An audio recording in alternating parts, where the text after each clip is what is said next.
Amitabavo, Otep Shalom, Salam Alaikum. Bien heureux de vous retrouver en ce jour pour un nouveau chapitre, oui, de bon à savoir.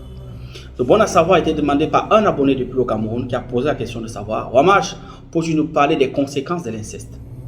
Vous savez, l'inceste, de par la culture ou encore de par des nations, est considéré comme une abomination. Dans les cultures africaines, généralement chez nous les Bantous, c'est considéré comme une forme de malédiction ancestrale. Il apporte l'anathème par ceux qui le pratiquent. Et même les fruits qui sont issus de cet acte incestueux. Maintenant, il est bien vrai que dans certaines contrées, on va dire comme ça, généralement en Occident, ne pouvait être que roi quelqu'un qui avait procréé avec sa sœur. Pas tous, mais certains. Maintenant, qu'en est-il sur le plan spirituel? Cette question est une problématique qui a deux volets. Il y a d'abord le problème social, socio-culturel, on va dire comme ça, par rapport à nos mœurs, nos traditions. Il y a maintenant ce volet spirituel. À ce qui concerne le côté, on va dire, social, dans les cultures, par exemple, chez les Bantous, que je suis, il est mal vu qu'un homme, il est considéré comme un acte d'abomination quand un homme va avec sa fille, ou quand un fils va avec sa mère. Il est encore même plus pire quand un frère va avec sa propre sœur. Peut-être certains parmi vous ont eu à pratiquer cela, parfois étant petits par l'inconscience. Mais généralement, quand vous ne dévoilez pas, quand vous ne dites pas, généralement, les fruits qui retombent de ça, généralement, c'est la malédiction. Il faudrait que vous le sachiez. Maintenant, ce qui concerne le volet spirituel, il y a deux volets. Il y a le volet occulte qui trouve un bénéfice autant pour moi dans ce genre de pratique. Raison pour laquelle ceux qui appartiennent à certaines sociétés secrètes, on leur demande souvent de faire ce type de pratique pour asseoir une certaine hégémonie, ou avoir un certain pouvoir. Parfois, on demande de faire ces actes incestueux pour faire le rite d'humiliation. Ça veut dire qu'il faudrait que tu outrepasses les lois divines. Il faudrait que tu corrompes le cas. Parce que quand on parle des rapports sexuels, c'est du cas qu'il s'agit. Parce qu'un acte sexuel entre deux sexes, c'est un mélange de cas en fait. Flux au flux d'énergie donne une énergie qui peut être bénéfique, qui peut être maléfique. Dans le cas de l'inceste, ça donne une énergie qui n'est pas bénéfique. Raison pour laquelle, quand vous pratiquez des rapports sexuels, pendant le Covid, quand il y a flux au flux d'énergie, il y a une partie de votre cas que vous laissez chez votre conjointe, sur votre partenaire. Il y a une partie de son cas qu'elle laisse en vous. C'est comme des signatures, comme des empreintes, comme des ADN. Et ça vous suit. Raison pour laquelle les filles ou les femmes qui ont beaucoup de rapports sexuels, généralement après ont des problèmes. Elles peuvent vivre 1, 2, 3, 4, 15, 20 ans en paix, mais avant de finir son cycle, elle va payer si rien n'est fait. C'est comme ça. Tu peux rouler dans carrosse, tu peux avoir tout ce que tu veux pendant cette période-là, mais à la fin, tu n'auras rien.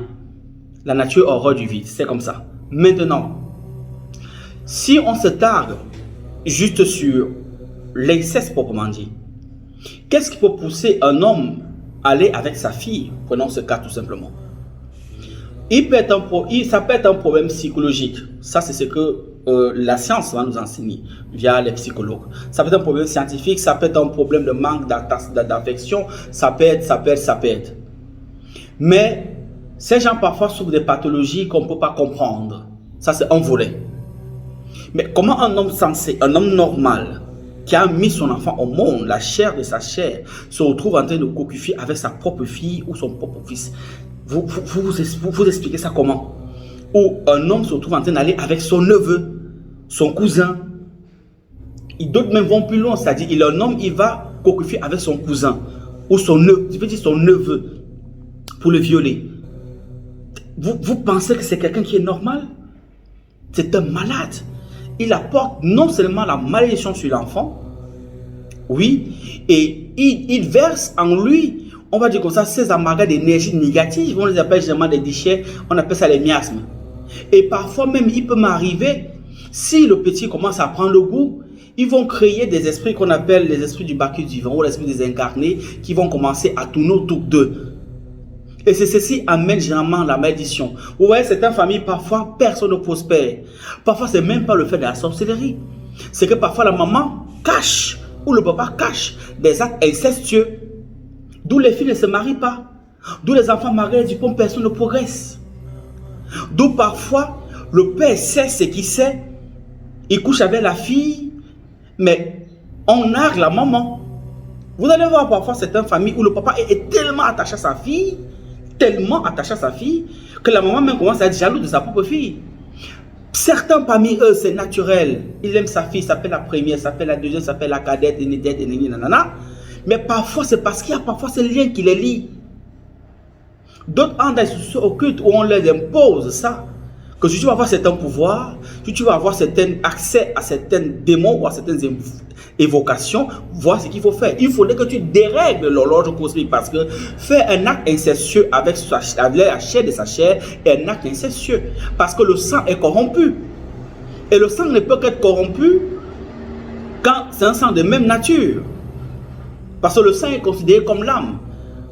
C'est en allant avec d'autres personnes qui sont de la même lignée que vous, ok, qui permet à ce que vous soyez épanoui et que votre sang puisse mieux assimiler, on va dire comme ça, les générations qui viennent. Mais si vous corrompez votre sang allant avec votre propre chair, votre propre sang, vous c'est considéré comme c'est un acte maléfique qui peut vous porter atteinte jusqu'à 7 ou 9 générations.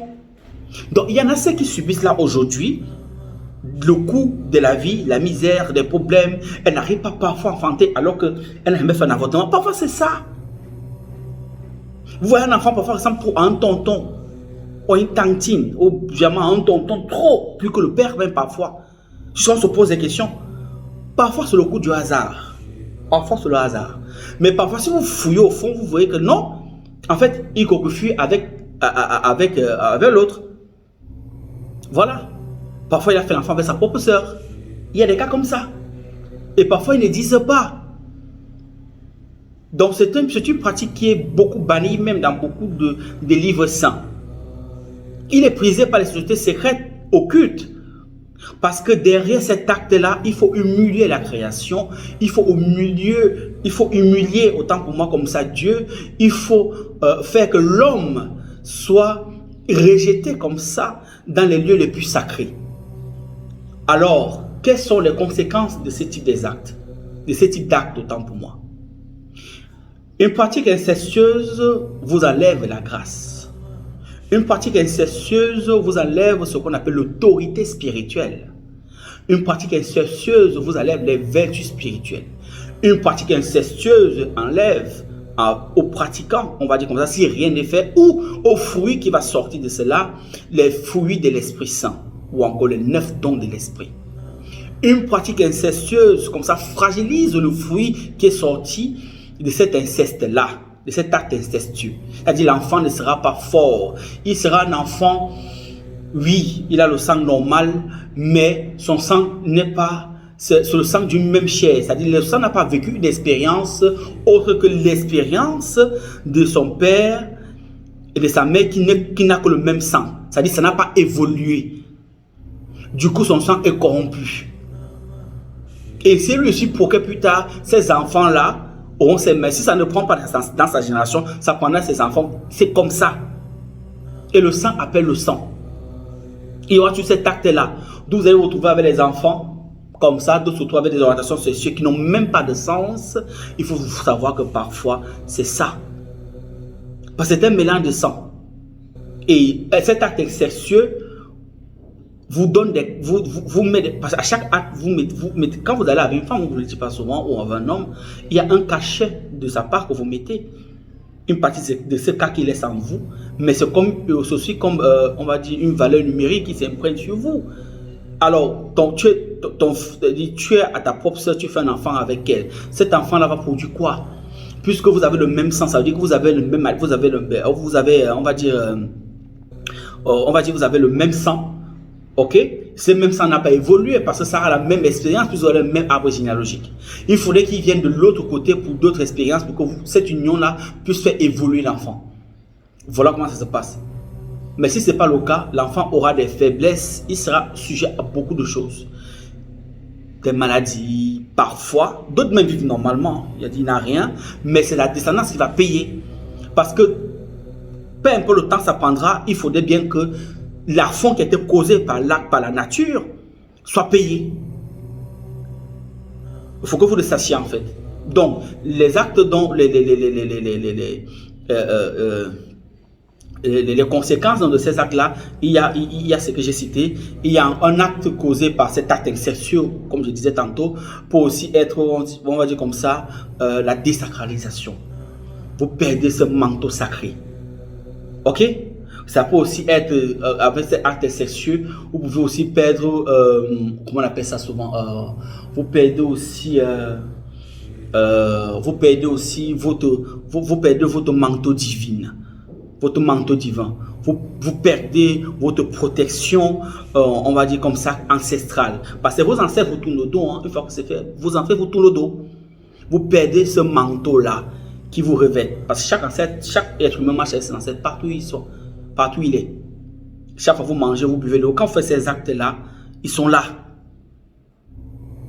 Vous voyez un peu? Donc, un acte pareil encore pour produire beaucoup des mots que je saurais citer ici, elles sont tellement nombreuses. Voilà, les conséquences qui rythment à cet acte qui a été posé. Un acte incestueux pour poser, on va dire, une malédiction, on va dire, qui sera presque irréversible si rien n'est fait en fait. Raison pour laquelle, vous voyez, dans les cultures bantou, il y a des rites qui ont été mis en pratique pour bannir cet esprit ou pour redonner cet équilibre, on va dire comme ça, non seulement socio-culturel, pour qu'on puisse vous accepter dans la société. Parce que chez les Bantous, quand c'était sûr, qu'est-ce qu'on faisait généralement, et on le fait encore aujourd'hui, on vous demande de reproduire l'affront, c'est-à-dire cet acte-là, la même façon que vous avez fait, c'est-à-dire si tu gémissais beaucoup, tu gémis pareil. C'est humiliant, mais c'est dans cette vérité que trouve la rédemption. C'est-à-dire, les mots qu'il t'a dit, il doit se rappeler à peu près de la même chose. Si c'était à peu près vers 15 h, vous le faites vers 15 h. C'était le matin, vous le faites le matin. Si ça avait un caleçon, je suppose un même caleçon. En fait, vous refaites une mise en scène exacte. Si c'est quelqu'un qui pratique un type de sexualité aiguë, j'ai assisté à ça une fois, c'était en Balmayo. Lui, il était même sodomite. Il fallait voir la fille. Ce qui s'est passé là, c'était catastrophique. Lui, c'était quelqu'un qui était, vous imaginez. Donc, c'était un spectacle du jamais vu. On prend dans ces choses de bambou là, on met généralement les feuilles de, on appelle ça comment, les noix de palme, c'est avec des feuilles de palmier, des fougères. Il y a beaucoup d'autres écorces qu'on mélange. On allume une feu de charbon, on met une certaine hauteur avec des petits piments. Et maintenant, le Wagner, maintenant, ou l'ancêtre ou le patriarche, maintenant, avec du vin de palme, on parle, on jette la cola. On fait un rite d'abord tout de vous. Les mamans prennent des balais et tout le reste. Et puis maintenant, on vous fouette d'abord avec ces balais-là. On vous fouette pour que vous compreniez une façon de vous punir. Que si vous avez fait des pas bons avec des balais, parfois ça avait des feuilles de raffia, on vous fouette copieusement. Ensuite, vous pratiquez maintenant le coït. Après avoir pratiqué le coït, maintenant, quand il y a explosion, quand il y a éjaculation, maintenant, on allume donc maintenant ces films-là pour que ça vous purifie, nanana, et puis le reste. Et puis vous faites le tour du contrée, c'est-à-dire du village, ou le tour de votre canton. C'est comme ça, aux yeux au-dessus de tout le monde. Une fois que c'est fait maintenant, vous partez, vous lavez à la rivière, il y a une rivière qui coule, la fond est passée, on fait un sacrifice. Et puis, c'est comme ça. D'autres ne font pas le sacrifice, mais juste après ce lavage dans cette rivière sacrée-là, ou en allant à l'arbre sacré, on finit, c'est parti. Vous pouvez reprendre votre vie normale et vous promettez de ne plus jamais le refaire. C'est comme ça. Parce que si vous le faites encore, c'est mort qui s'en suit. C'était très radical avant. Rien à voir avec la société occidentale, on tolère un peu du n'importe quoi. C'était comme ça. Et la personne après, je vais mieux, il n'y avait pas de problème. C'était comme ça.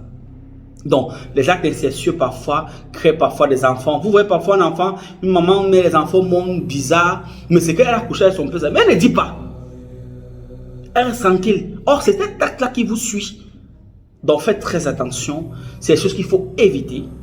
Beaucoup éviter parce que quand vous le faites, non seulement vous déréglez l'horloge cosmique, vous faites vos ancêtres, vous tournez le dos. Et puis vous devenez comme des parias, non seulement sur le plan spirituel, sur le plan physique aussi.